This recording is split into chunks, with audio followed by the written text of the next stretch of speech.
Good morning. Welcome. I hope that woke you up.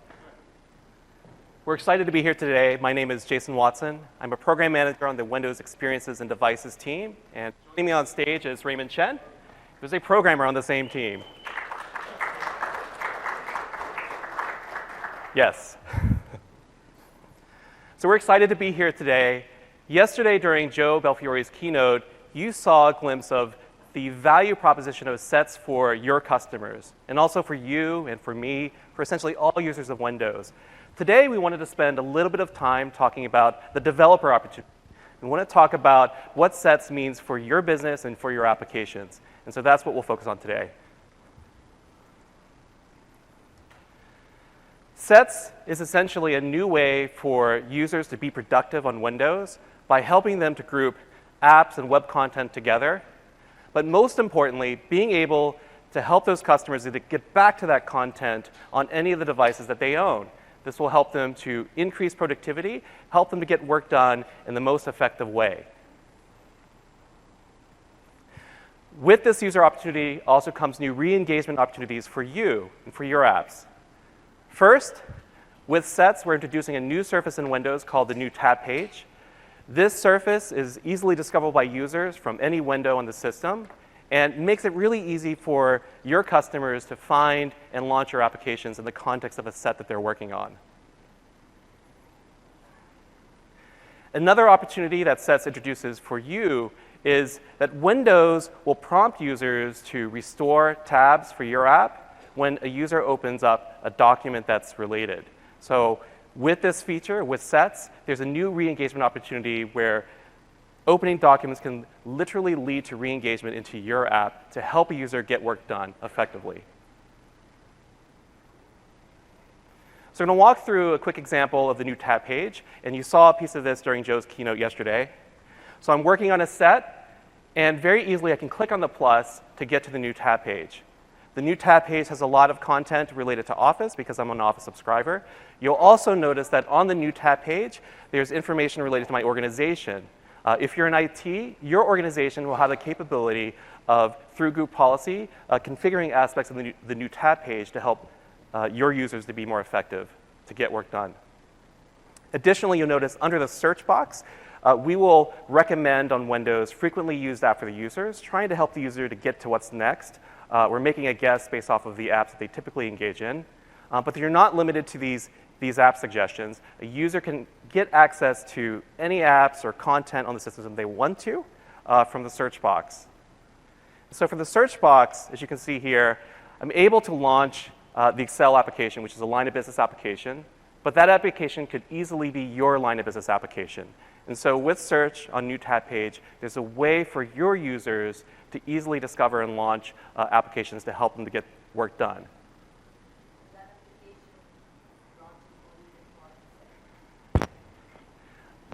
I'm sorry, can you repeat the question? You're able to search applications, any applications that is installed or only that is installed? I see. So the question I was just asked, can a user search for any application that is installed, or can a user only search for applications that are part of this set?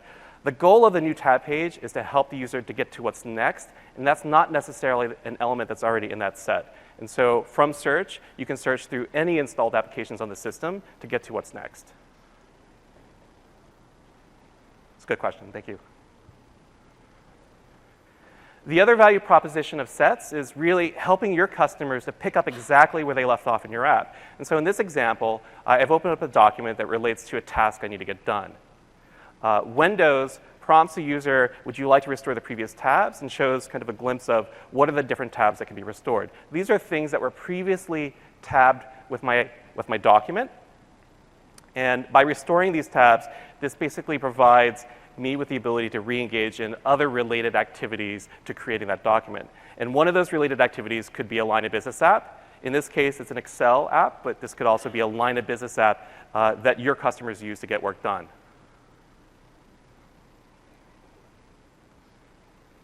So sets, you can think of it as in early beta today. It's a great way to stay organized. We shipped sets initially to a subset of insiders in December, and we're learning a lot from the insiders from feedback. It's not yet released to everyone, but we are scaling out sets to more and more insiders every day. We're super encouraged by what we see, and there's more coming, based off of the feedback that we're getting from users and from developers. We're going to continue to iterate on the solution with you to make the solution great. And as Joe mentioned yesterday, we are going to continue to invest in sets, and we will release it to everyone only when it's great, when we feel that it is great at solving the user problems of picking up where I left off and resuming work across all the devices that I own. Now, for most of you, there is no work required for your apps to have a basic experience with sets. But with some extra work, and you'll see what that extra work could be, there is potential for you to unlock much richer experiences for your customers that can lead to increased re-engagement and discovery of your apps when customers are trying to get work done with sets. We're going to kind of take you through a journey throughout the session of updating two sample apps from a basic experience with sets to a great experience. One of the apps is a UWP application, and one of those apps is a Win32 application, because we acknowledge that our customers use UWP applications and Win32. They're equally important to our platform. And so we'll walk you through that journey. The sample apps that we'll walk through today are going to be available on GitHub, and we'll have a link to the GitHub repo at the end of this session. So you'll be able to access the samples after the session.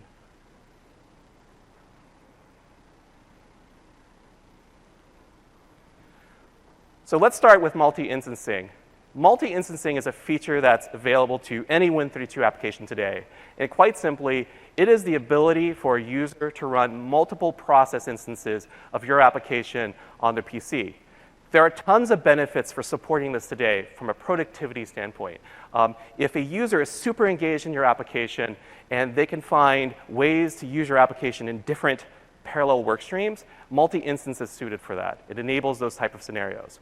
With sets, there's even more value in enabling multi-instancing. Let me show you. So in this example, I have two sets open.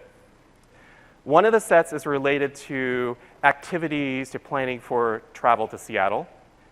And another set is related to activities, is actually a group of windows and activities that relate to a Tokyo trip that I'm planning. In each of these sets, I have different instances of Word open, but under different context. In one set, a Word document is open that relates to my Seattle trip. And in the other set, Word is open with a context that I'm planning for a Tokyo trip. I also have a trip app open in my Seattle trip set. But because the other set is related to trip travel as well, albeit a different trip, it makes sense for me to want to be able to tap the trip app with my second set too. So let's look at an example. Let's look at an example where, let's say that the Trips app does not support multi-instancing, and then let's look at the user experience.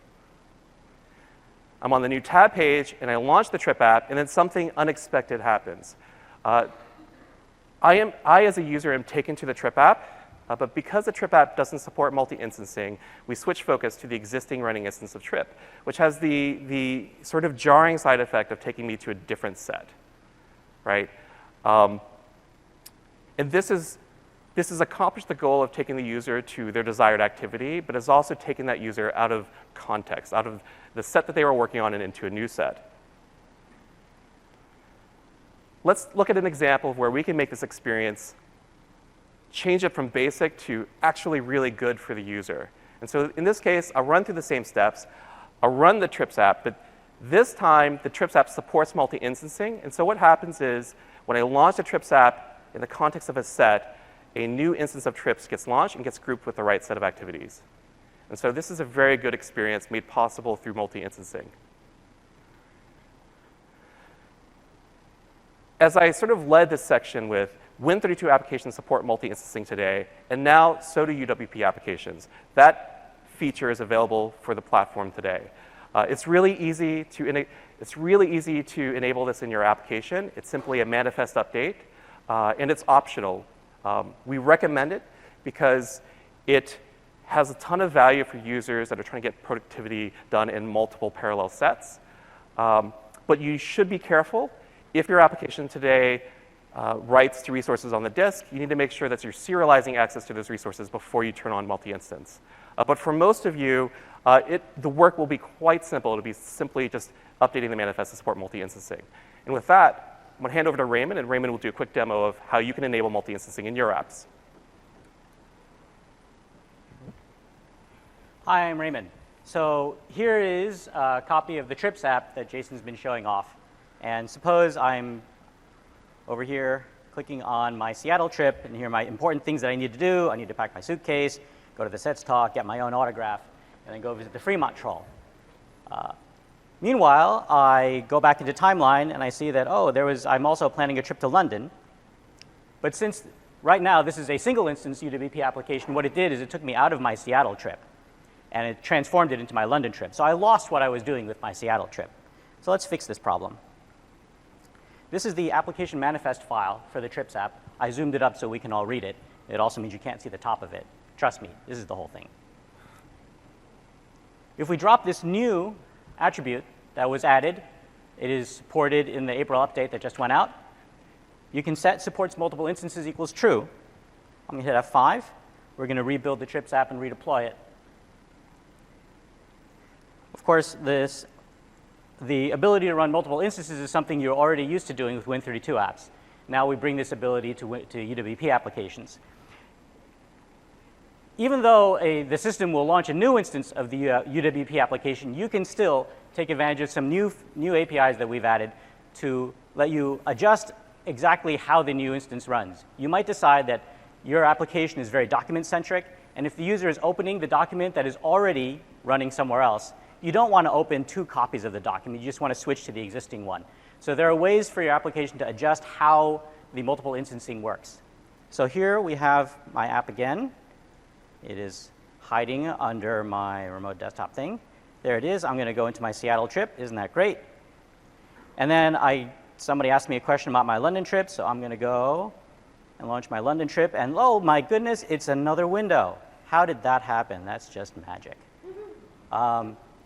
So that was just a very quick look at it. There's plenty more to do with multi-instancing. Jason will be back to Jason to wrap things up.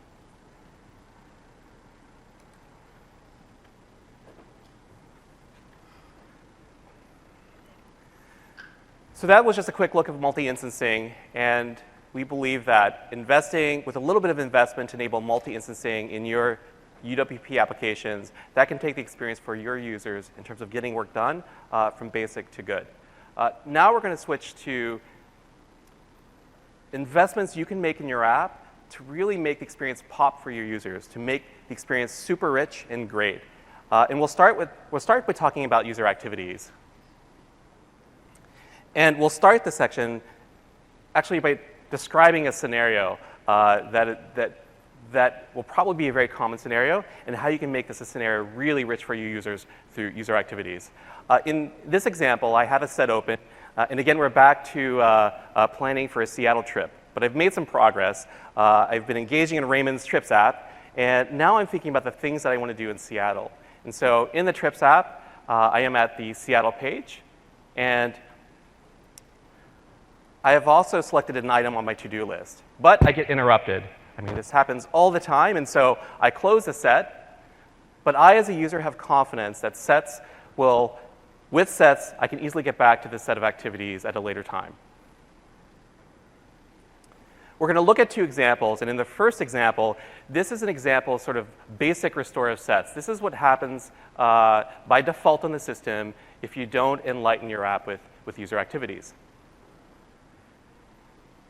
So I open up a document related to my trip travel, and Windows prompts me, do I want to restore my previous tabs? And in this case, I had 1 previous tab. And when I look at the card for that tab, it's basically a trip app, and it gives me a visual indicator that relaunching this tab will take me back to the main window of the Trips app. So I click Restore Tabs, and the Trips app tab comes back, which is good in that it takes me back into the app. It brings back the app into my set. But it's not quite as rich as I would like, because it doesn't take me exactly where I left off in the experience with Trips app. And the second example, and this example is only possible by investment on your part. I will again launch the document that's related to my trip travel, and I get prompted to restore the previous tab. But something is different here. I look at the card that gets presented to me. This is the card that Windows is offering to restore as a tab in my set. And in this example, it's clear that from the card, I have the option to restore the Trips app, but specifically into the Seattle experience within the app. I click Restore Tabs, and the Trips app opens, but not at the main page. It opens right back at the Seattle page that I was looking at before I closed the set. And it even remembered to highlight the last to-do item that I checked off on my list. And this, from a customer perspective, this is sort of magical, right? All I had to do was close a set and then reopen an element of that set at a later point in time, and everything sort of came back just the way I left it. The key ingredient to making this magic happen for your customers is really something called user activities, which you might have heard a ton about last year, and you might have read some of the blog posts about how to invest in user activities in Timeline. But I'm going to do a quick recap of what a user activity is. A user activity is an object in the system that essentially conceptually represents an experience or an activity within an app that your user might engage in. It's composed of 3 elements, one being a deep link, which is basically a deep link into an experience within your app, metadata that relates to content within the activity that the activity represents, and also an adaptive card. And the adaptive card is super important.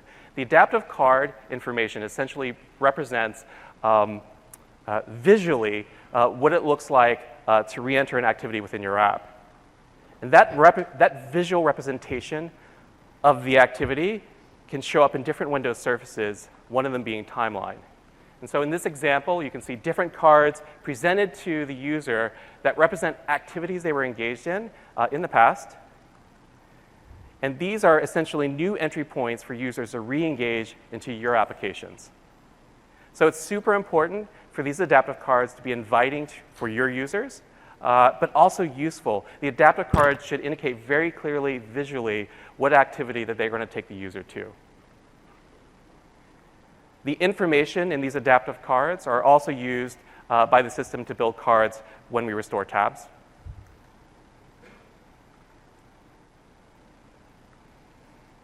So I'm going to walk you through sort of a recap of what is the way for apps to participate in Timeline through user activities, and then we'll talk about the additional incremental investment you can make for sets with user activities.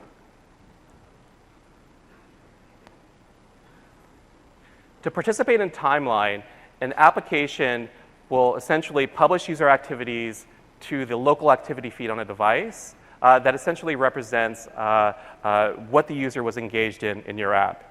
And your app will do this whenever the user context changes. A simple example would be if I'm in a news app and I'm looking at a particular article, I might publish a user activity to the activity feed, indicating that the user was looking at this article. And when the user switches to a different article or a different aspect of the news app, that's an opportunity for the application to publish a new user activity representing that user context has changed. These activities get published onto Timeline for a user. And the way they are shown in Timeline is through the adaptive cards that you define as part of your user activity. When a user clicks on an adaptive card that points to your activity, we take the associated deep link to essentially launch your application. But the real magic happens for the user when your application takes that deep link and deserializes the info in that deep link to take the user exactly where they were when they were working on that particular activity in your application. And that magic is only possible if you do work in your application to enable it.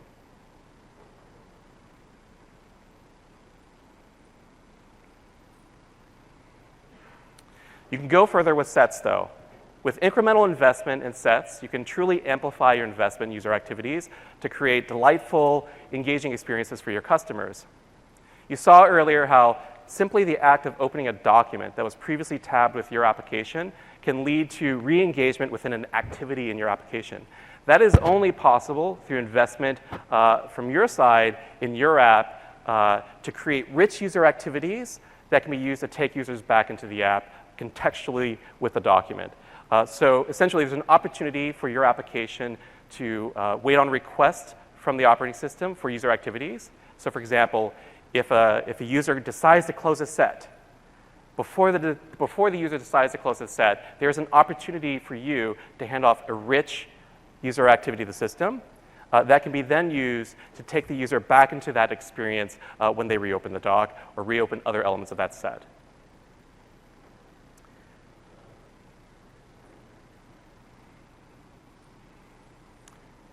And actually, I'm going to make one more point here. The activity feed is local, and so what that means is if I'm not connected, if I'm on a machine that's not connected to the internet, I get all the value of sets and timeline on my device. I can close a set and on the same device at some other point in time, reopen the set and get back to where I left off. But the activity feed also gets published into the Microsoft Graph. And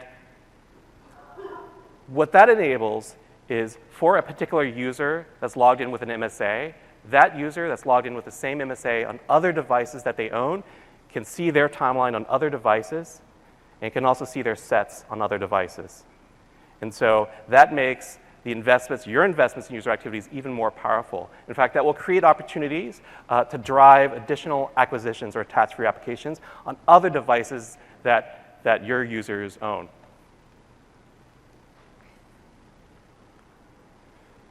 So to recap, the goal of Timeline is really to help your customers to re-engage in activities in your app. An example of this would be reopening a document with your app or opening a music playlist with your app. But the goal of sets is a little bit more nuanced than that. The goal of sets is about helping your customers to pick up exactly where they left off within an activity in your app, providing that sort of magical experience of continuity, of being able to exactly and very precisely resume to an activity so that I can get work done the most efficiently as a user. And that is only possible, that customer experience is only possible with your work and your apps. And with that, I'm going to hand it off to Raymond, and Raymond's going to show you how easy it is to make these sort of investments in your app to create these delightful, rich experiences.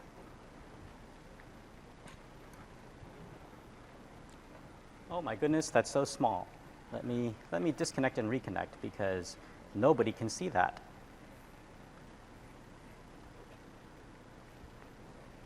You're looking behind the curtain. You're looking at all my VMs. You're looking at the fact that I have almost no disk space left on this computer and it will keel over at any moment. You're listening to my internal monologue. So here, I'm back on my system. This particular user has been taking notes all through the build conference.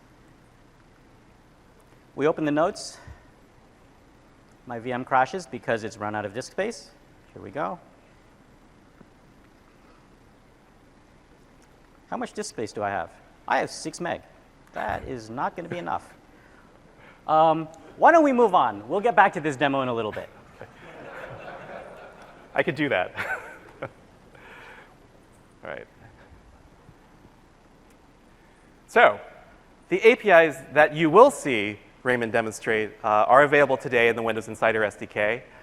Here's a link for more information. I'm not going to talk through the APIs. I'm going to allow Raymond to demonstrate how to use these APIs. But effectively, the APIs are what enables you to ask Windows to request for user activities from your app. And then that gives you the opportunity to hand off very rich activities where the system can contextually relate those to other elements in the set to enable the magical, rich, pick up where you left off experiences that your customers desire.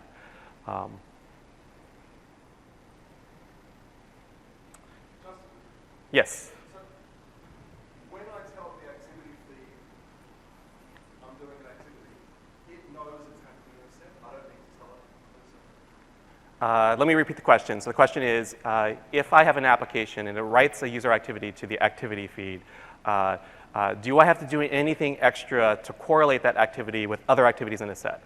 And the answer is no. The system actually takes care of this for you.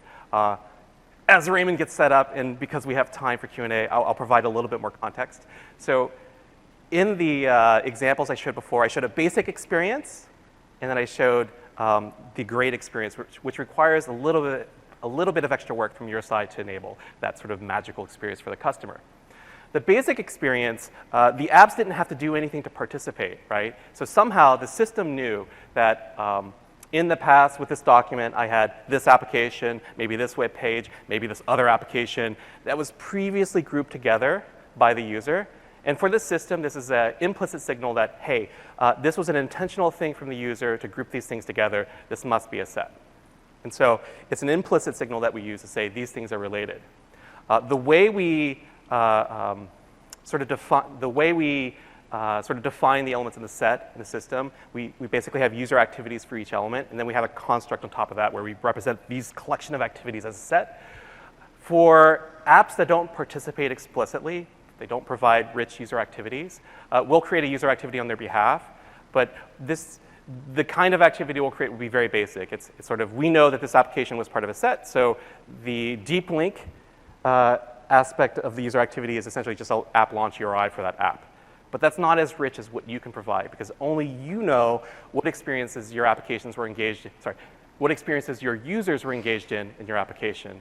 And so that's where the real opportunity comes for you to make that experience much richer for your customers. How are we doing, Raymond? No, you just keep going, man. All right. I'm deleting scenarios off this machine right now. All right.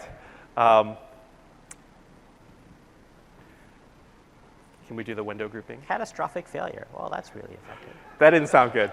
I'm just going to talk. You just all keep right. talking. So in the keynote yesterday, or if you stopped by our booth, you probably saw some demos where, well, actually the Mail app would be a good example. So if I'm in Outlook or Mail, I create new windows, and these windows get automatically grouped. I think we've shown some demos where windows are just getting automatically grouped. And that's another way of saying the system is, by default, sort of helping users to curate a set, right? But I'm here to say that your apps have full control over window grouping behavior for windows you create and for applications you launch. Why? Because you know your customers the best, you know the intent of your application the best, and you know what your customers' expectations are the best. And so what that means is, for example, if you have a scenario in your app where literally the feature is to create a window and to reposition it side by side, there was an earlier session today, I believe, where we talked about new APIs in UWP platform where you can now position windows relative to each other. Clearly, in that case, that's an example of where you wouldn't want to automatically group the windows because the actual value add of the feature is to show windows side by side. But on the flip side, your app might support web invocations. And if from your application, there's an option for a user to launch a web page, and that relates to services that you provide that enhance the value of your app. These are probably things you want to group automatically with your app window, right? So that's a different example. But the end message is you're in control of how windows get grouped when your app creates new windows and when you launch apps. And all right, we're just going to do this all with Notepad. Because Notepad has line feeds now, so it's awesome. All right, so what was I supposed to be talking about? I'm supposed to be talking about user activities. Remember user activities? He talked about them like 20 slides ago. So this is code in the Trips application that runs when the user navigates to the application's homepage. User activities were introduced, we announced them back in Build last year, and they began to be supported in the fall update from last year. So I don't blame you if you've sort of forgotten. We'll do a quick recap of this. This is code that I should have written in my app, but I didn't, so I'm doing a little bit of catch up. So the first thing we do when the user goes to the homepage of our application is we generate a user activity that says that the user is looking at the trip overview page. We get the user activity channel. This gives us access to the activity feed. On this channel, we get or create a user activity with a specific name that we call home. Activity IDs are completely up to you. You can format them any way you like. The system doesn't pay any attention to what they are, aside from the fact that they will they will produce them again if you ask them for them by the same name. In this case, I've decided to call the activity for looking at my overview of trips home. We get that activity or create it if necessary. We set up an activation URI. This is where the magic happens. This is where you set the URI that the system is going to invoke in order to resume this activity. In my case, I set the URI to be a specific protocol that I've registered with this application. And then I use the activity ID again as the payload. I set some display text for this activity so it shows up nicely, trips overview. But to make it look super nice, I can create an adaptive card for this activity. This adaptive card allows me to generate a rich, beautiful, enticing way for the user to come back, recognize what this card represents, and resume the activity. This particular code uses an adaptive card library available on NuGet called, surprisingly, adaptive cards. But really, all this is an object modeler around the underlying JSON schema. So at the end of the day, you can generate your adaptive cards using whatever JSON library you like. Let's see if I can find one here. I have a Notepad. Look at Notepad. Notepad's doing heavy lifting today. So this is what the adaptive card actually looks like. It's just a bunch of JSON. If we say, hey, I have a background image. I have 2 lines of text. The first line I want to be larger and bolder. You cannot see my pointy thing. There we go. The first line of text I want to be larger and bolder. The second line of text just says I have 2 trips, and that's all there is in it. After I set up my activity, I save it to the activity feed, and then I start the session. Starting the session is what tells the system that the user is currently engaged in this activity. This allows the activity to be promoted on timeline. When the user navigates away from my page, I dispose the session, and that tells the system the user is no longer on my application's home page. So this is the code that you could be writing and shipping today that publishes activities into timeline to allow the user to return to what they were doing in a more effective manner. But the next step is to take advantage of the new functionality that was added in the April update. Hey, that's my start menu. All right, let's do this again. Format, font. What would be a good font? We'll do Consolas. All right. So the trips page, this is the page that describes a particular trip. In this case, it would talk about my Seattle trip, for example. When we go on this page, we do pretty much the same thing as before. We generate a user activity that says the user is looking at this particular trip. In this case, my activity ID, I say we're on a trip. This is the trip ID. We do the same as before. We create an activity for it. We set up a URL for the system to invoke to bring us back. We fill in the adaptive card. We set up some visual elements. We save it to the channel. We start a session. This lets the system know that the user is currently looking at their Seattle trip. The new piece here that just shipped in April is the Activity Request Manager. You can ask for the Activity Request Manager for this view and register on the User Activity Requested event. This event is raised by the system when the system thinks now would be a great time for your application to provide highly detailed information about what the user is doing right now. So in this sample program, in response to the request for the activity, we take a look at the to-do list, pull out the item that the user is currently looking at in their to-do list, encode that in the activity ID and in the URI, so that way now when the system restores this activity, in addition to getting the trip ID, we also told it to give us the item on the to-do list to restore into. We fill out an adaptive card. This is all the same. At the end, we finally respond to the request by saying, this is the user activity that represents what the user is doing right now.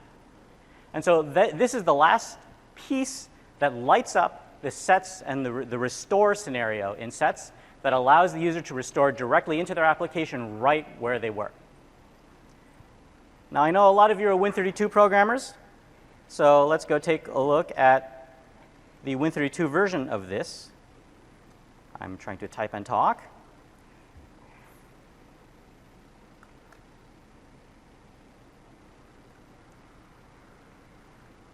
I don't even remember, channel. That would be a good thing to search for. Win32 applications can also consume objects from the Windows runtime. And so in fact, the code for generating activities and publishing them into the activity feed is identical. We do what we did before. We get the channel, we create an activity on it, we fill in information about the activity, we save it, and then we create a session. There's a little wrinkle here in that Win32 operates with Windows rather than UWP views, and so the method is create session for window rather than create session, and you pass in your window handle. But aside from that, this code is the same as the code that you had in your UWP application. Similarly, the code for listening to requests to generate specific activities is the same, except that instead of saying get user activity request manager get for current view, we say get for window, and you pass in your window handle. But the event itself is the same, and you handle the event the same way. In the Books app, we remember how many pages into the book the user has managed to read, and remember that position in the URL that we asked to be used to launch us back. And I'll take a quick look at the code that actually does the invoke. This code is also pretty much the same between the Win32 and UWP applications. When the application is launched, it takes a look at its command line, parses it, and says, oh my goodness, the command line is this URI scheme that I registered. Let me parse it out. If the name of the page that I recorded in this URI is book, then I'm going to go to a specific book. I'm going to go to my little book viewer. The book viewer takes the URL, does a little C# parsing magic to fish out the parameters that we encoded, and then remembers and finds the book that was encoded in the URL, and finds the scroll position that was encoded in the URL. Whoops. Then when the window is ready, we find the scroll viewer and scroll right to that position. So this shows how UWP and Win32 applications can light up the sets scenarios by publishing activities into the activity feed and then publishing specific activities upon request, so that way the set can be restored with maximum fidelity. Well, have Jason talk for a while I figure out what's going on. So I'm going to context switch you back into controlling window grouping. So we just talked about the benefits of making sure that you are in control of your customer experience. If you have a strong point of view as to whether specific windows you create are grouped or not, if you have a strong point of view as to whether or not apps that you launch should be grouped or not, based off of the intended customer experience, then you have the tools available to stay in control. Raymond will do a demo to show you how easy this is for UWP and Win32 applications. But before we move into that demo, I'll just say a quick trailer. The APIs you'll see in the demo are coming soon, really soon, actually, in Windows Insider SDK. So stay tuned. And all right. the other thing sorry. I thought you were throwing to me. We rehearsed this. All right, back. We're going to go back in time. Oh, you're on my slide. Oh, that's great. On to 8. Yes. So I was going to show off my awesome demo app, except that since the VM doesn't run, you'll just have to imagine that this app is totally awesome. I wrote it in a week. It's got jokes galore. It's just hilarious. But I can't tell them now. Sorry. You'll have more time for lunch. In the sample application, we had 2 kinds of links. One of them was when you're on a trip, it has a link to flight tracking information. This is the sort of information that you would want to be part of the overall trip planning activity, the overall trip planning task that the user is engaged in. And so it makes sense for the flight status web page to be part of the same set. The code that we have to open to launch a web page is the function launch URI async. And the way we specify that we would like this particular web page to open as part of the same set is that we set a new property that's available that we're adding called grouping preference. And we say that the grouping preference is with source. And this says that we would like the application being launched to be part of the same set as the application doing the launching. On the other hand, the Trips application also had some advertising in it, because monetization is important to our livelihood, because otherwise we can't go on trips. In this case, we're launching an ad for the Microsoft Surface because, hey, you know, Microsoft Surface, it's our thing. If only they had more disk space.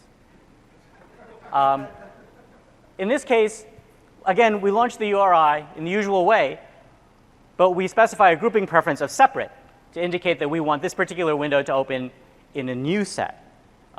And so this is a very simple way, with the setting of one new property, you can control how other applications that you launch from your application either are continuation of the overall task that the user is performing or is starting a new type of activity. The grouping preference has also been added to launch file async and launch folder async. So whatever type of thing you're launching from your UWP application, you can control how it groups. For Win32 applications, it's the same but different, because Win32 is always the same and different. In my hilarious sample application, there was a button to launch Notepad, because Notepad's the star of the show, and I just wanted to make sure that every app can launch Notepad. So here's the function that I use to launch Notepad. We set up this new thing called a grouping preference site, which we will dig into. In Win32, the shell execute function takes a site, which is a way for the application that is calling shell execute to provide additional information to the system to control how the launch takes place. It looks really strange calling shell execute from C#, but I managed to do it in only one screen full. And that's because I put all the horrible p invokes over in the shell interop namespace, which I'm not showing you. Don't worry, you can clone the repo and look at it. It's all in there. All the interfaces are declared. They've all got the right GUIDs on them. You can just take the code and go. But the idea here is that we specify that we have a particular site. This site specifies that it has a particular grouping preference and an associated window. There are two kinds of grouping preferences for Win32. If you want to open it in a new tab, you can specify a grouping preference of tab with associated window. Otherwise, if you want to open in a new window, you can say that you want your grouping preference to be a new tab group. If you are group opening in a new tab, then when you set the associated window, I'm going to jump around again, I'm sorry. You can also set the associated window property to say that this is the window that's doing the launching. I want the new window to be part of the same set as this other window. And then right above it here is the grouping preference site itself. You're perfectly welcome to steal this. When we constructed it, we remembered the grouping preferences at construction. The system asks us, hey, do you want to be somebody who alters the launch UI context? And we say, yes, we would certainly like to do that. Then the system says, OK, here you go. And so we set our grouping preference to one of those two values, saying, I would like this other guy that I'm launching to be part of my set, or to start a new set. And in the case where I'm asking the other window to be part of a set, you have to pass the associated window, which tells which set you want that new window to be part of.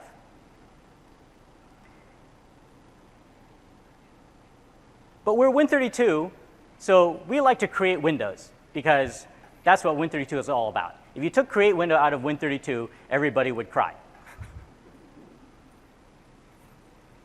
And so here's the code that we use to apply grouping behavior to windows that we created ourselves, rather than windows that we are launching because we handed them off to shell execute.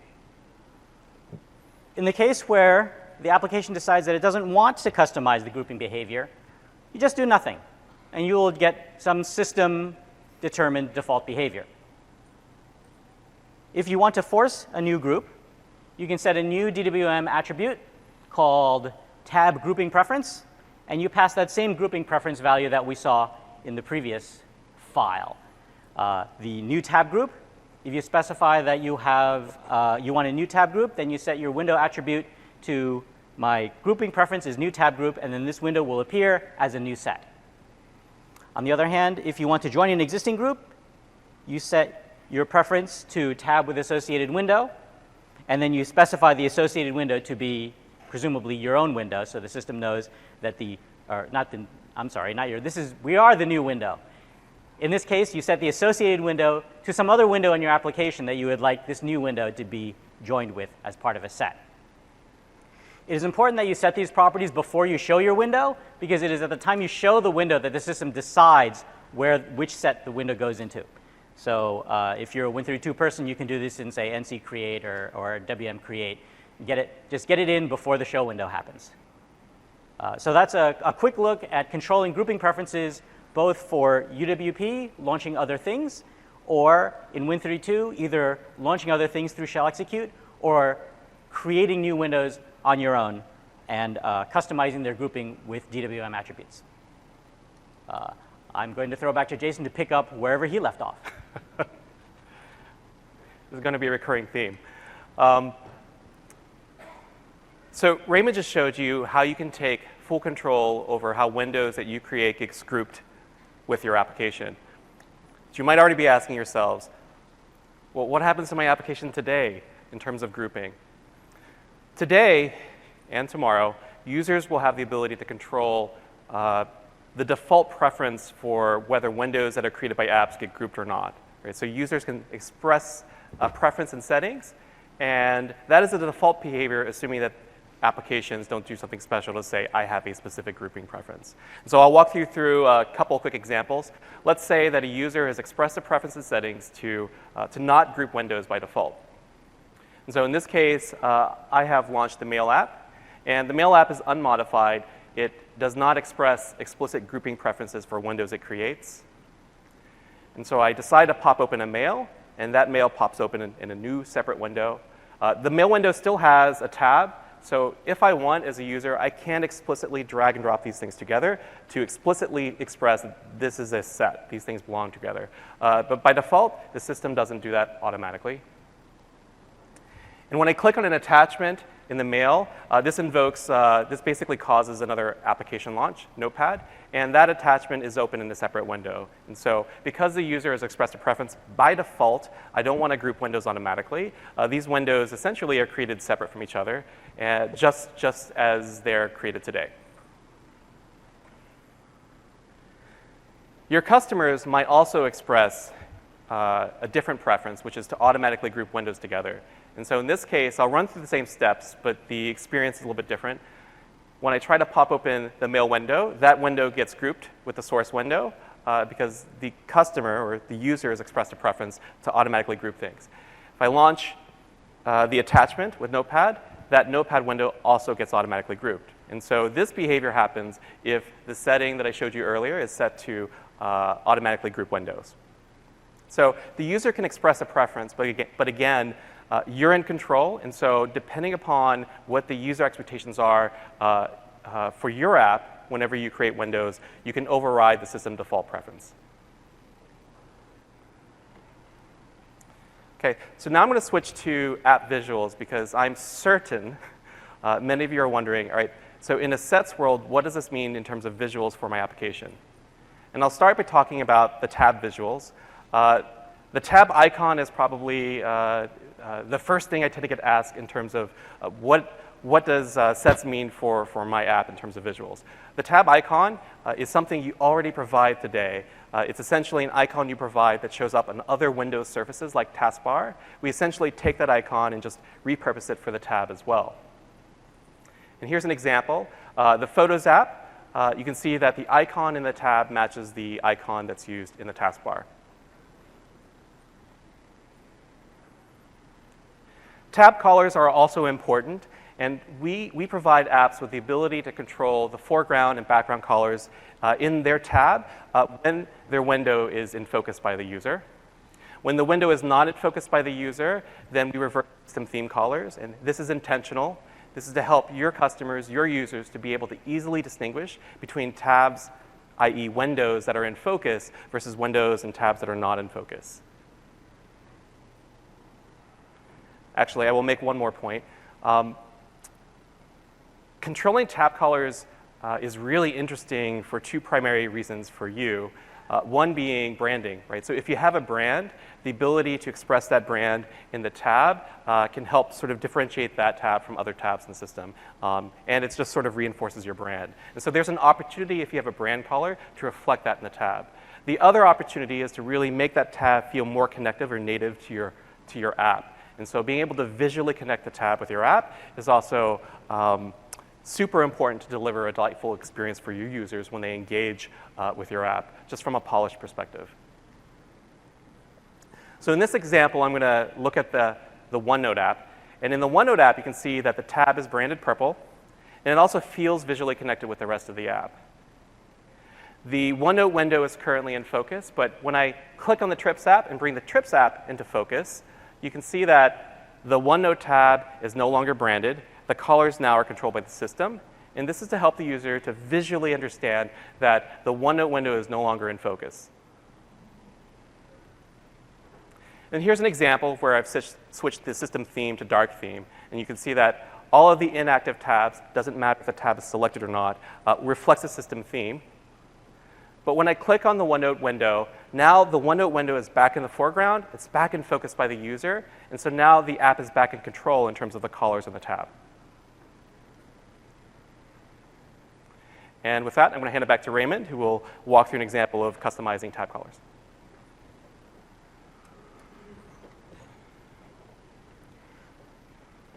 All right, so I have no awesome apps to run. I'm just going to be running Notepad all day.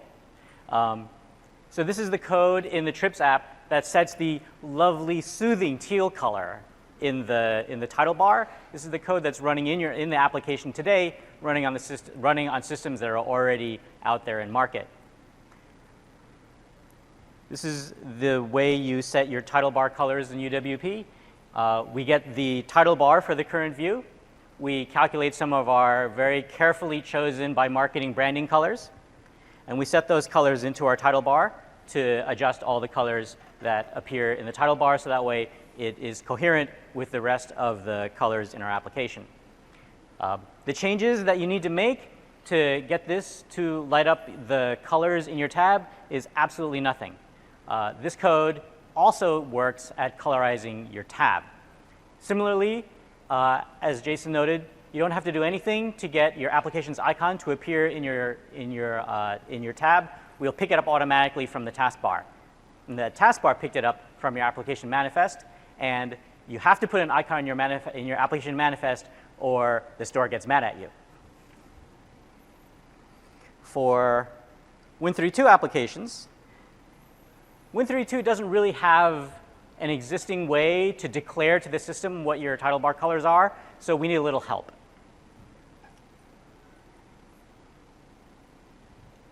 In the sample app, hiding in the ComInterop namespace is a method called getTitleBar for window. This does a little ComInterop magic to go fish out an application view title bar object that corresponds to your Win32 window. You can then customize the colors of that title bar as if it were a UWP title bar. So we set its background and foreground colors according to the beautiful, bold, assertive blue color of the Books app that you can't see on the screen. So that's basically all you need to do to customize the appearance of your tab. We have the colors. The colors for UWP applications come from the code that you already have to customize your title bar. For Win32 applications, you can do this little bit of interop work to get access to a Windows runtime title bar and customize its colors. Oh, and the icon for your tab for your Win32 app is, again, just comes from the icon for your window. It is the same icon that we show on the taskbar. And with that, since that's my last demo, I'm going to curl up under this table into a fetal position. It's OK, Raymond. I mean, that was pretty impressive recovery. All right, so as Raymond showed to you, if you have a UWP app, customizing the tab collars for that app is as simple as using the existing title bar colorization API.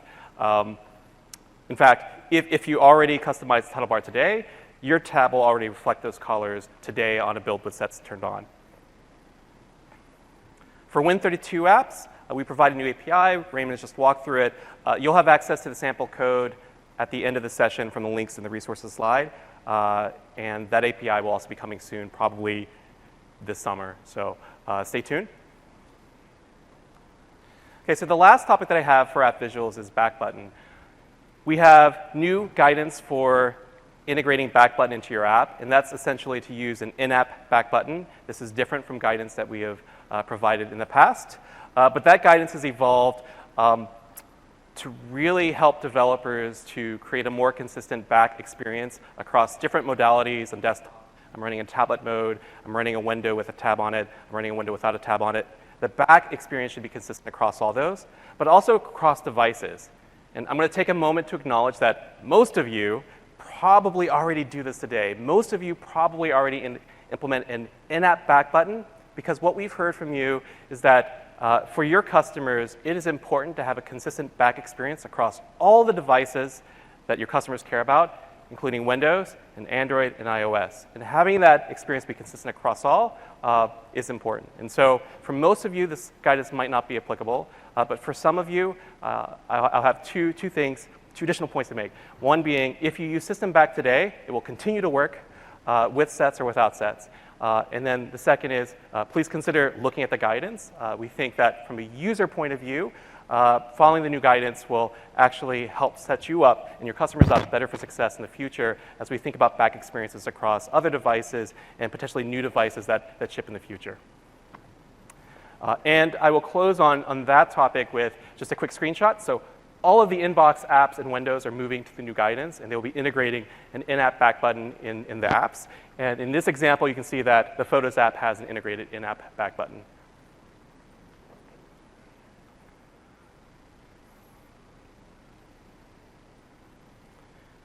So looking forward, we've had sets out for a while, and we've been getting a ton of feedback from our customers, both just normal users and developers. And one of the pieces of feedback that we've heard is from developers, can I have more control over my tabs? And just one example of that is, let's say my app has other experiences that my user might frequently engage in. Help me to provision those as tabs, but help me to provision those as background tabs, just to sort of get ready and make it easy for a customer to switch to those experiences, but don't switch focus away from the main window. I just want to get these tabs set up for when my user is ready to engage on those other activities. And so that's one of the pieces of feedback we've heard, and that's something that we're exploring for sets. Another question that we've been asked is, can I make the new tab page more contextual to my app? And I'll give you a couple examples. If I'm coming from console, we've heard this from the console crowd. When I click on the plus, go to the new tab page, can the new tab page more accurately sort of reflect what my intent is because I just left from console? So is there opportunity to do something more contextual on new tab page to help me to get to what's next, using as a signal that I just came from console? The same question applies to essentially any line of business app. If I'm a line of business app focused on finances and I click on the plus, is there opportunity for the developer to influence content on the new tab page to help the user to get to what's next in the context of I just came from a finance app? So that's something that we are investigating and looking into as future new opportunities that we unlock for both developers and our customers. Can I customize my tabs more? Great, so we just showed you how you can colorize the tab, and we just showed you how easy it is to get an icon because we use the icon you've already provided to us. Can I do more with the tabs? Examples would be like interactive badges. That's sort of an obvious one. In the browser today, I can see a badge for when audio is playing. Can I have something similar for apps because it might be a media player app? That's just one example. I've heard other examples too, and that is another area that we're investigating as sort of what's possibly next for sets. And then finally, can I participate without having to remove any of my title bar customizations? Right? So there was a reason for me to invest in these customizations in the past. Is there a path forward for me to participate without having to sort of remove those customizations and push that back into the client area of my app? Mainly because that is potentially less friction for me to participate. And I want to participate because I want to have access to those re-engagement opportunities that apps that participate in sets have access to. That's another area we are definitely looking into and exploring as possible future for sets. So these are examples of things that we're exploring based off of the feedback we've heard from developers since December.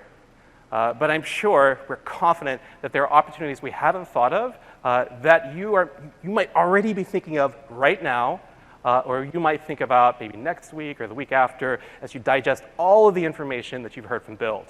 And we want to hear that feedback. One of the ways you can give us feedback is actually quite literally built into Windows. And so there's an app called the Feedback Hub app. That's a really great way to give us feedback. If you have other channels, please use that. Social is another channel. But however you provide that feedback to us, we definitely want to hear it because we know and we acknowledge, and I hope the message comes across from this session that the best user experiences, the magical user experiences are only possible if you invest. We can provide basic user value, which is still user value and still important, but the best user value and the best magical experiences are only possible through the work that you do in your apps, because you know your customers the best, and you know your app the best. So as a quick recap, what is the opportunity for you with sets? At a basic level, it's about increasing delight and engagement with your customers by helping them to solve the problem of just picking up very easily, picking up on work within activities in your app. So helping them to pick up where they left off. Traditionally, we have thought about Windows as really tied to a PC. And so, like I say, 10, 15 years ago, we think about how does a user get work done? And there's typically a PC that might be on the side, sort of dedicated for getting work done. And then when I'm done with my work, I'll go here and do different things. But that is not how people work today.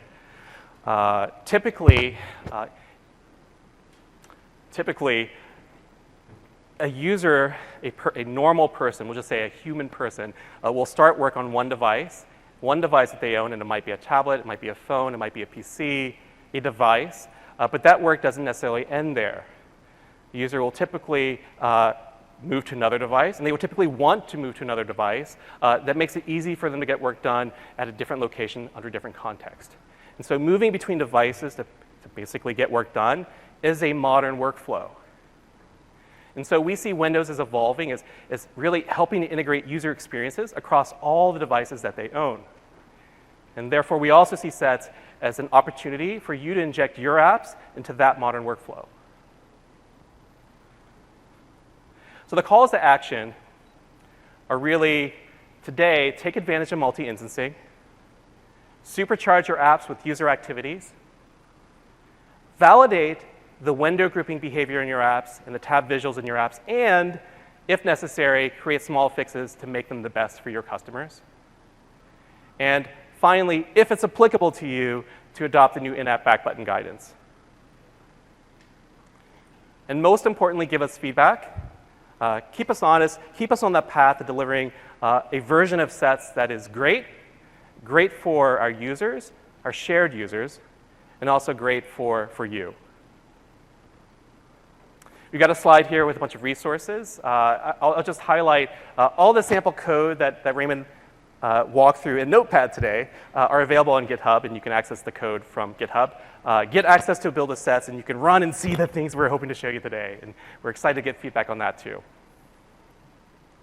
And then finally, I'll close with, we have a few more Fluent sessions that are still available today, so I would invite you to attend one or even more of those sessions after this session. And so with that, I'm going to leave the slide up and just kind of open it up for questions. Thank you.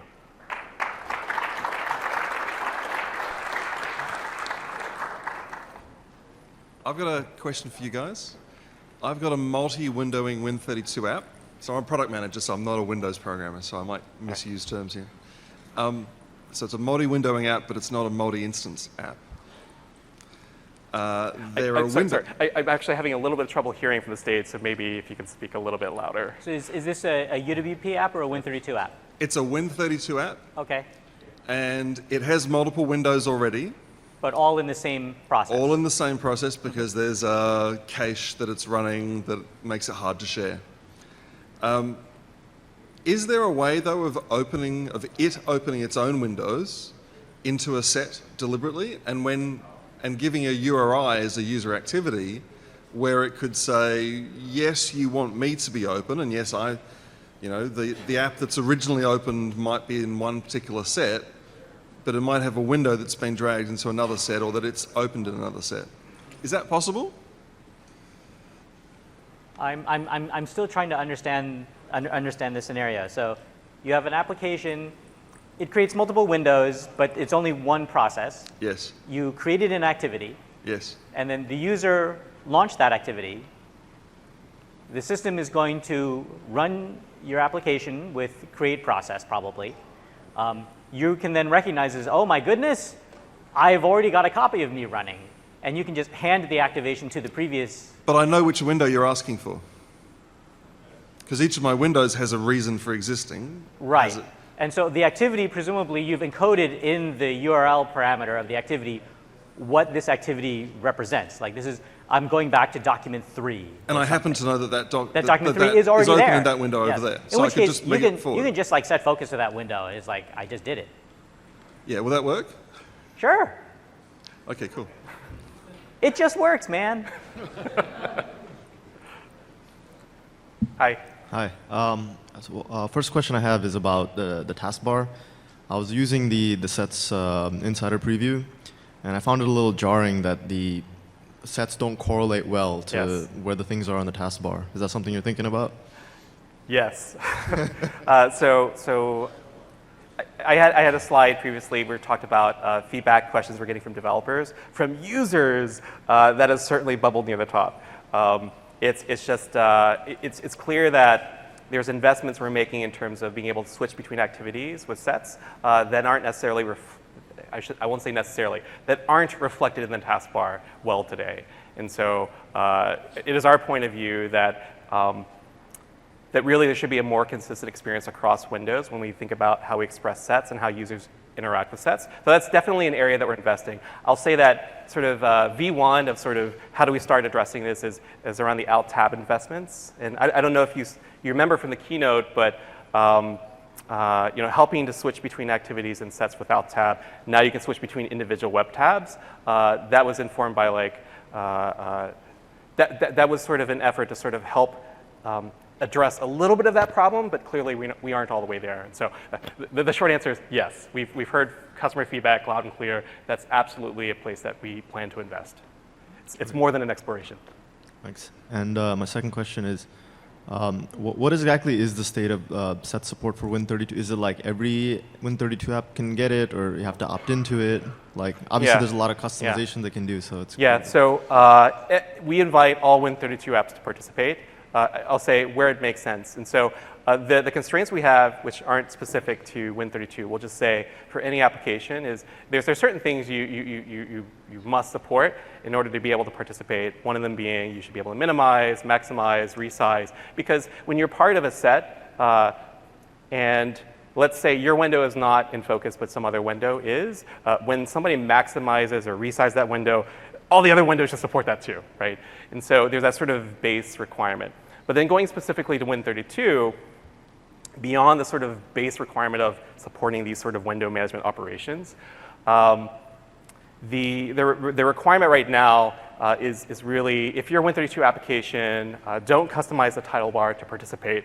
I'm going to bring up a specific example because we have a very prominent example that we showed at Keynote, Office, that does customize the title bar, right? So we have Win32 Office. Today, if you are an Office Insider and you're running Office Insider builds on a Windows Insider build with sets enabled, you will see tabs in Office. How do they do that? Because if you run the same code on another machine, there's no tabs and they customize the title bar. The guidance for apps that do customize the title bars is essentially check via new API that we have available. If you go to one of the doc links, you'll see it. Check to see if sets is enabled on the system And if it is, and if you want to participate in those re-engagement opportunities that Sets offers, then basically move the custom content from your title bar into the client area of your app, and that will enable the system to basically throw a tab and enable that thing to be tabbed and grouped with other windows. And so that's the guidance. For a lot of apps, in particular line of business apps, if you don't customize the title bar, as I mentioned before, you already participate with a basic experience, but then now there's sort of richer opportunity for you to enhance that experience for your customers. But you don't have to actively do anything. Like the system can automatically detect that the title bar is not being customized. So for the basic experience where you just get a tab and you can be grouped, and the system can relaunch you to basically regroup you with previous tabs, you don't have to do anything if you don't customize the title bar, and you support things like window resize, maximize, minimize. Thank you. Sure. You're welcome. Thank you. Hey, very cool, thank you. Loads of questions. I'll go with the top two.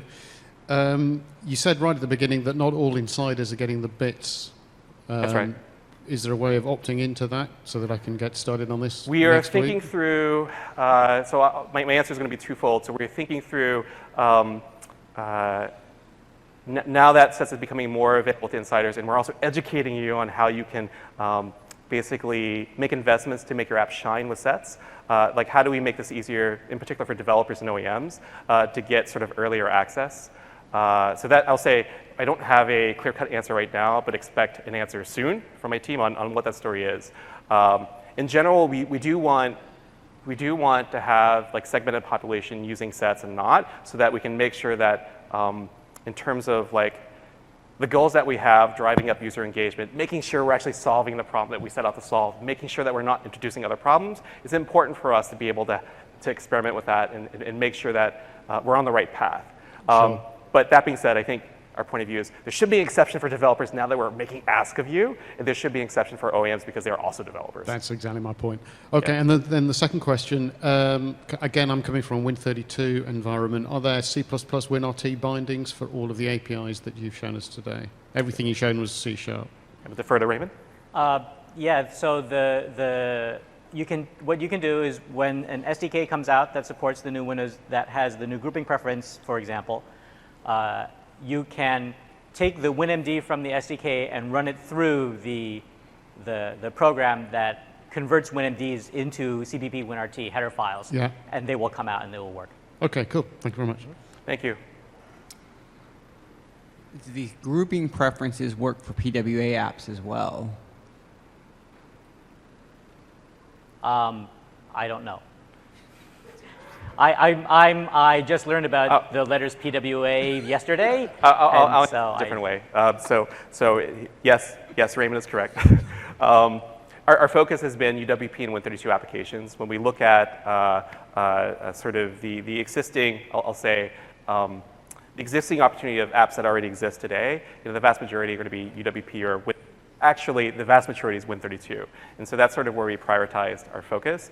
PWAs are super important, and I think if you attended other sessions at this conference, you will understand that we acknowledge it's super important, and it is a big part of our future. And so I'll say my trailer would be, we will definitely have an answer for PWAs. And actually, there are some PWAs we've had in-house that actually get the tab because they're packaged as a UWP. So that's actually one definite path that you can have. So if you publish a PWA through the store, it will definitely get the tab. We're actually testing this internally.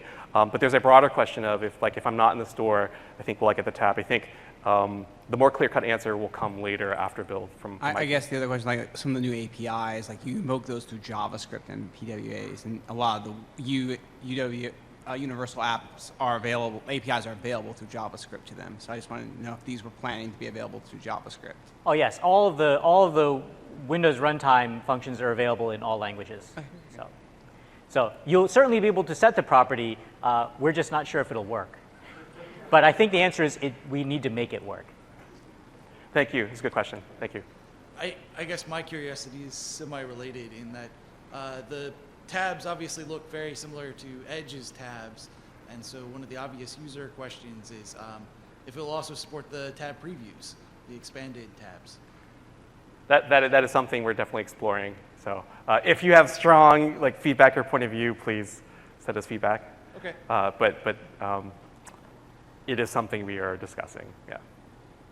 So does each new tab just create a new instance? If I have an app, if I try create a new tab of my app, would it just create a new instance? Yeah. So we. Well, first of all, it depends what kind of app. So if I have a UWP app, Okay. and I've activated multi-instance, and I click new tab, and then I open that app again, say it was my first tab, would it just create 2 instances? If you set yourself up as a multi-instance app, and the way you have a button in your app called like open a new tab. Yeah. Yeah. If the way you create that new tab is to call launch URI async on yourself, then that will create a new instance of your app. So how do I do it without creating a new instance? How does Edge do it? Because Okay. currently, There is yeah. yes. So the question was how does Edge do it? Because Edge manages it all in one process, and that's because prior to the introduction of multi-instance, there is still pre-existing support in the Windows runtime for UWP applications to create multiple windows. It is rather complicated, and we took a look at the apps submitted to the store, and approximately 0 apps take advantage of it. But there is you can call create new view and show a standalone to create multiple windows within a single process in UWP. But the fact that the uptake of this particular functionality is extremely low led us to say, okay, what is the problem? Because the problem is clearly not nobody likes multiple windows.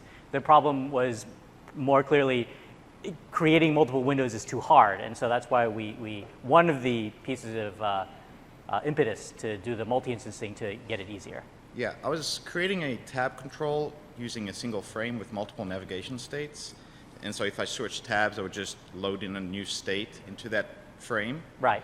Now you're kind of screwing me up here.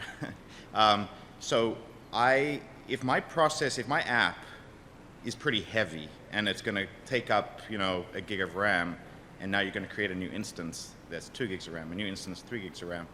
So I want to still be able to have tabs experience, but Right. using one process. Yes, And I'd love to be able to just hook back up into the project sets. And I'm wondering if there's any plans to allow me to, within a one grouping, use a single instance, but still use that Yes. state? I understand the question, and the answer is the APIs for that shipped back in Windows 10 RTM. It's just that very few people have discovered them. They're APIs for creating, what you would do is you would create a new view for your app, and each of those views would show up as a tab in a set. And then you could put your content in each of those views and basically let the views represent tabs. Got Yeah, it. so for example, in the Mail app, you saw that when I popped out a Mail window, Yeah. that wasn't a new instance. I think I just got cut off. Right. That was a new view in the Mail app. But as Raymond mentioned, we've heard feedback that for a lot of apps that are in the store for UWP, really the only reason I would create another view is to create another sort of instance of the same window. That's a lot of work.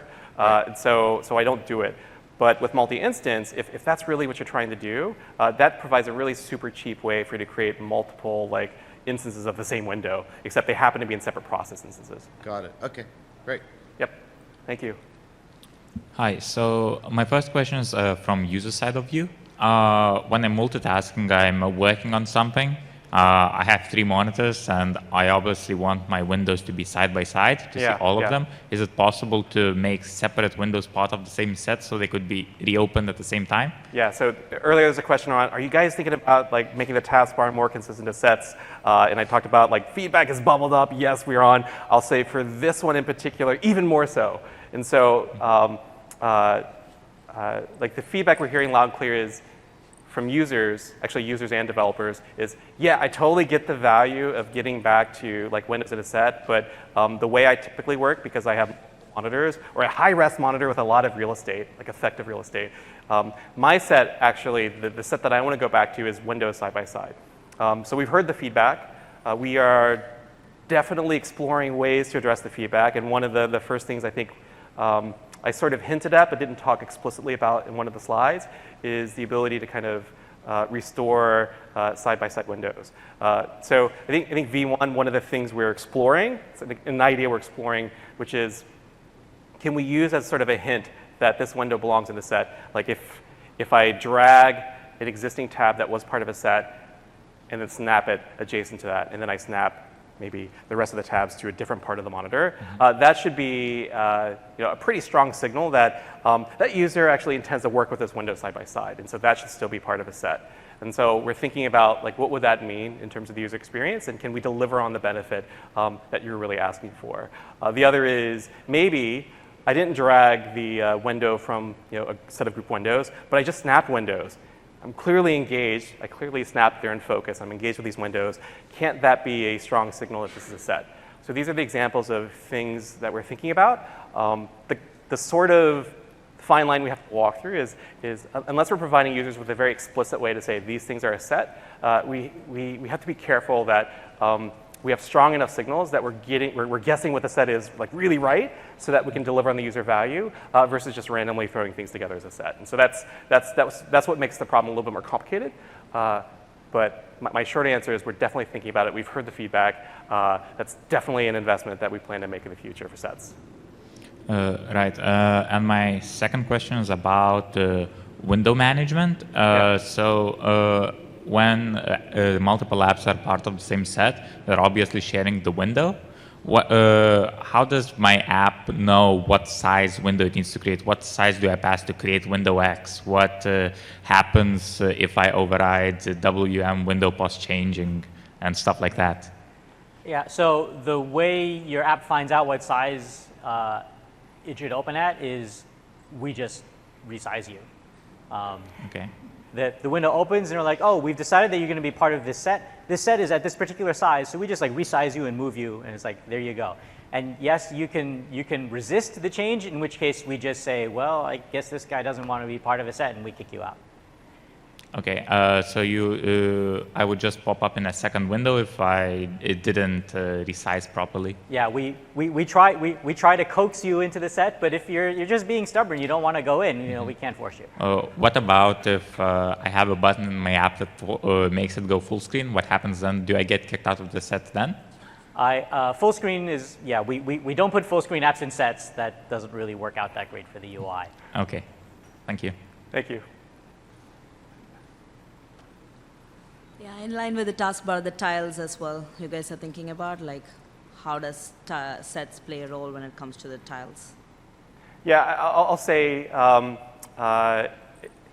it's accurate to generalize my answer before, which was, there's a consistency challenge that we have now with the current iteration of sets on the between taskbar and the way we represent sets, like on the desktop. But I don't think it's limited to taskbar. It just happens that when we look at sort of where minutes, like different surfaces we have in Windows where users spend time task switching, taskbar has a lot of has a lot of usage, right? And so that's an area we'll probably invest in first if I had to guess. I'm not committing to anything. Start is another area that clearly, like, if there's a representation of sets on the taskbar, there should be consistency also between the taskbar and start. Okay. And another question, this is more like a more basic understanding. So if I like launch an application and the tab, so as an application, I'm responsible for creating that tab, like the plus symbol to like create new tabs, or, okay, so I should be like adding the extra code to like create those tabs and oh, sorry, I might have misunderstood the question. No, there's no code required for you to get the plus. So basically, if your app is participating in sets, and how do I say that I'm participating in sets? Your app is participating in sets if it is a UWP application or a Win32 application. And there's a qualifier for the Win32 application. If you're a Win32 application that doesn't customize the title bar. If you're a UWP application, it doesn't matter, you participate. For all practical purposes, when you say UWP, can I hear it as UWP and Centennial? Yes, but the answer is going to be more nuanced. It's if you're centennializing a Win32 application, the Win32 application that you're centennializing still must not customize the title bar. Okay. Yeah, so it's like our goal to provide a more consistent experience for our users is that there's a plus that's available on every single window of the system all the time, and that provides, it basically means no matter what activity I'm engaged in, whether it's app or web, there's always a plus that takes me to a sort of familiar destination that can help me to get to what's next. And that's definitely the goal. But we also we sort of bear the responsibility of making sure that we don't break apps, because that also has a direct impact on user experience. Right. And so for V1 that you're seeing in the Insider builds, we've addressed UWP, a subset of Win32 applications. I think for the rest of the rest of the Win32 applications, we're exploring like how can we possibly, without breaking AppCompat, sort of bring them into the fold without requiring changes. But in the meantime, like for applications that have high engagement today and could benefit from sets, there's still a path. And that path is essentially the path that Office took, which is essentially check to see if sets is enabled, and then do some minor tweaks in the, well, do some tweaks in the application to basically participate, which is essentially moving custom content in the title bar into your app area. Yeah, I think just to clarify, the terminology we've been using here, UWP and Win32, more formally, UWP is core window-based application, Win32 is HWin-based application. I don't know if that helps or confuses things. It does. And sorry, just to make sure I got it. So if I'm customizing my title bar, that means I'm ready to participate in sets. If not, then my app is not ready to participate in sets. No, it's the other way. The other way. Right, so if you have a normal title bar, then we can put you in a set, and it's not a problem. If you customize your title bar, then there's a conflict between your customization and what we're doing. Okay. And our currently, we're just playing it safe, and we're just backing off. Okay, cool, thanks. Thank you. All right, so going back to the question about window resizing, so what happens if my app is in a set and I do the try resize view or something like that? Like there's a call to resize the view. Does that fail or does that still work? If you are the active tab in the set, then you can go ahead and resize yourself any way you like. If you are not the active tab, then the resize will probably fail. Okay. And what if we use the compact overlay? Compact overlay apps also are taken out of the set. And do they go back in if they will, yeah, and I believe they go back in. Do they go back in? We have some other developers here who are now being put on the spot. Oh, okay. Yeah, so I believe but that is clearly a point that we need to explore and investigate. I'll say, so some of the thinking around that, I think I know in the current builds, the compact overlay, like if the window basically becomes eligible for sets, it doesn't get inserted into the previous set. The challenge there is sets by their very nature, because it's about a user trying to engage and do stuff, these sets can be transient, right? And so if a window, I'm just describing a problem, potential challenge. If a window supports compact overlay and gets ejected from the set because it can't be resized and all these other things, there's no guarantee that the set that it came from is still there. There's no guarantee that the set serves the same purpose. There's no guarantee it's the same set of tabs. And so there's sort of a trade-off we have to make is, like, are we willing to sort of put this thing back into a set that might be different and actually might not be contextually relevant anymore, and just sort of let's hope for the best? Or do we make a separate trade-off of, now this window goes back to being sets eligible, but it's outside of the set. Now we depend on the user to explicitly sort of group that back into the set. We're kind of erring on that side where the user has more control, with the slight I'll say with the trade-off of there's extra effort required for the user to drag in the set. But we're sort of erring towards, we want sets to be really useful for the user, and when we have to make a choice between implicit and explicit, we'll kind of go towards the explicit route. Okay. And I have a question about the relationship between the way you showed a set completely restoring back to its original state when it was closed. Yeah. Or more specifically, the app returning to that state with the the task clicked on and all that. How does that relate to like suspension and like tombstoning? Because it seems kind of related to me. Is that we had some code that like if the application gets terminated, like we have to restore it, and now it seems like there's a conflict between those two. So I'll provide a quick answer, and then Raymond can provide a more detailed answer if necessary. For Win32 applications, I mean, if you have a Win32 application tab with other apps, and let's say the Win32 application is not in focus, you can think of it as it's a window that's completely hidden by another window. What happens today without tabs? It just continues to run. And so that's sort of the answer for Win32. For UWP, it's different. For UWP, if you have a couple windows and they're sort of almost completely overlaid each other, but not quite, your UWP application that's basically under a window should still run. When they're completely hidden, And in the case when you have a UWP application that's basically not in focus but tabbed with other things, there is a chance that that application could get suspended. And so the recommendation there is if there's information you want to do, if there's tasks that you want to run in the background, there's a way in the platform to create background tasks that continue to run even when the app is suspended. And so that's sort of the guidance there. But it is correct that if a tab is not in focus, it's a UWP app window. If it's completely hidden, which it will be if it's tabbed with another app that's in focus, that could be suspended. And the app just needs to know that that's a possibility and be able to handle it potentially through background task. Is there a more detailed? Yeah, so I think you're talking about the conflict of when an app gets suspended. Right now, there are two ways it can come back.